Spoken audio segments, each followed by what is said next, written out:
నల్గొండ జిల్లా మిర్యాలగూడ డిప్యూటీ తహసీల్దార్ షేక్ జావీద్ ఏసీబీ అధికారులకు చిక్కారు. ఓ వ్యక్తి నుంచి ₹1,00,000 డిమాండ్ చేయడంతో బాధితుడు ఏసీబీని ఆశ్రయించగా కేసు నమోదు చేసి దర్యాప్తు చేపట్టారు.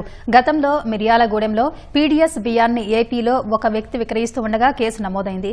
సీజ్ చేసిన వాహనాలను తిరిగి ఇప్పించడం కోసం బాధితుడిని డిప్యూటీ తహసీల్దార్ షేక్ జావీద్ ₹1,00,000 డిమాండ్ చేశారు.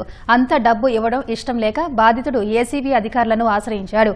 నిందితుడి కోసం గాలింపు చేపట్టిన అధికారులు షేక్ జావీద్ను అదుపులోకి తీసుకున్నామని ఏసీబీ డీఎస్పీ జగదీష్ చందర్ తెలిపారు. కంప్లైంట్ చేసిన తర్వాత మేము విచారణ చేసి కేసు రిజిస్టర్ చేశాము.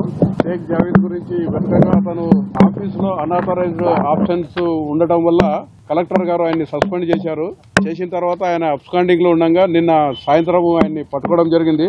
పట్టుకొని కస్టడీలో తీసుకొని సివిల్ సప్లైస్ ఆఫీస్ నల్గొండలో ఇక్కడ సోదాలు, తర్వాత జావీద్ గారి ఇంట్లో కూడా సోదాలు నిర్వహించడం జరిగింది.